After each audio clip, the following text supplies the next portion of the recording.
Traffic tickets can generate serious cash for cities across the country. I'm Lee Zurich. And I'm Tisha Powell. In Georgia, civil rights experts believe state law enables cash-strapped cities to use their officers to generate revenue at the expense of trust in law enforcement.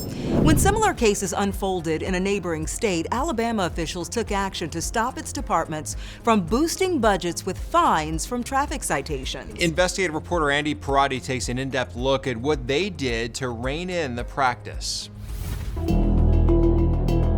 Alarming claims in the town of Brookside, allegations of illegal policing and racial profiling. You want me to explain this to you? Brookside's police chief resigned after allegations of improper and excessive traffic stops and policing. They were literally being tossed out of their cars, on the street, vehicles taken, had to walk to safety. We're gonna deal with this, brother.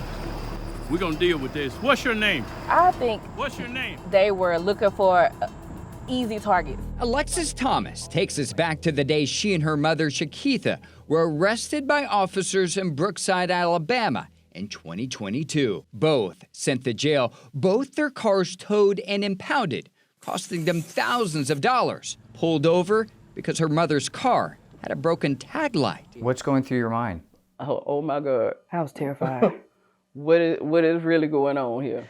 According to a pending class action lawsuit, the city allegedly deployed its police department not to protect the public, but to generate revenue, boosting its budget 640% with fines and forfeitures in 2 years, purchasing this armored vehicle and naming its department's canine Cash.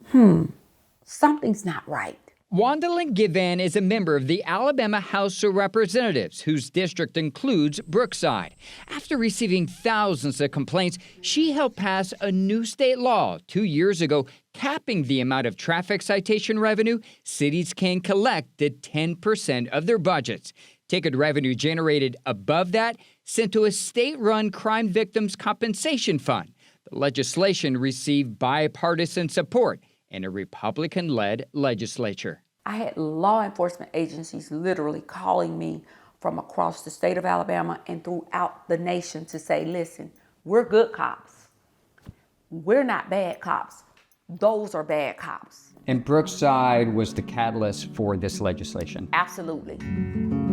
Brookside exists everywhere. There's a Brookside in every state. 300 miles away, ticketed drivers share similar outrage about a small police department in Lenox, Georgia, that generates even more revenue from traffic citations. Like they were looking for charges to stack upon us. It's crazy. I mean, they're pulling people over left and right. It definitely seemed like he was coming after me. I was a cash cow. We uncovered nearly 73% of Lenox's budget came from traffic fines in 2022. To put that in perspective, Brookside's fines and forfeitures made up around 49% of its budget before Alabama changed the law. While state law enforcement can revoke speed detection permits if it can prove cities are writing excessive speeding tickets for profit, Georgia does not cap the amount of revenue municipalities can collect from traffic citations. To put it shortly, Georgia's state laws incentivize municipalities to use their police departments and their code enforcers to police for profit and for taxation by citation. Jabasitu Ashvili is an attorney with the Institute for Justice. According to this report produced by the civil rights organization, Georgia ranks as the worst state in the country with laws that enable or encourage taxation through citation, largely because municipalities operate their own traffic courts. So this is wholly counterproductive to the notion of police protecting and serving, and instead turns police into revenue collectors for themselves and for the town. We uncovered Lenox is among 17 cities in the state that rely on 25% or more of their budgets from traffic citation revenue, the majority in South Georgia, including Warwick, Morven, and Poland. The tax base for rural Georgia is declining. Attorney Tommy Coleman represents some of those South Georgia cities. Cities and counties in Georgia and other places ought to be able to master of their own destiny. They ought to be able to control their own revenue. And when you look at the numbers, Do you think that this impacts trust in law enforcement? Well, I'm sure it does for the people who've gotten the ticket. They are supposed to protect us, serve and protect us. Back in Brookside, Alabama, a judge dropped all of the charges against Jakeitha and her daughter, but the damage was already done. It made me really, really not like the police. I'm just gonna be honest. I'm nervous all the time. I was finna say, every time I go anywhere, I'm nervous. I don't want, if a police get behind me, I instantly have to record. A department accused of taking advantage of its authority, impacting trust in law enforcement, something Alabama lawmakers addressed to prevent from happening again, while its neighboring state has yet to take action. We reached out to attorneys representing the city of Brookside, but did not hear back. At least one Georgia lawmaker tells me he wants to find a legislative solution in response to our investigation. In Atlanta, I'm Andy Parati.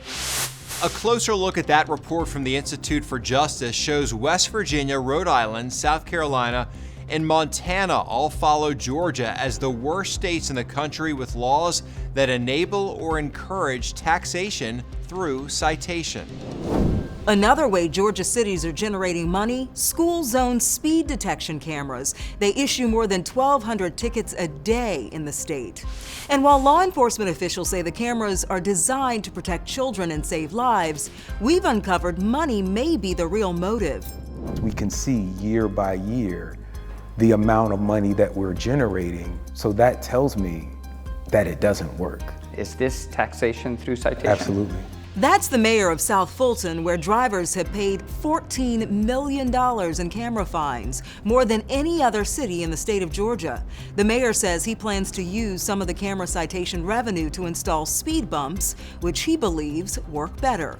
The difference between speed bumps and traffic cameras is that one costs money and one makes money. But are the cameras making Georgia roads safer? According to NHTSA, pedestrian fatalities in Georgia have steadily increased since 2018 when the cameras were installed, although it's not broken down by community or school zone.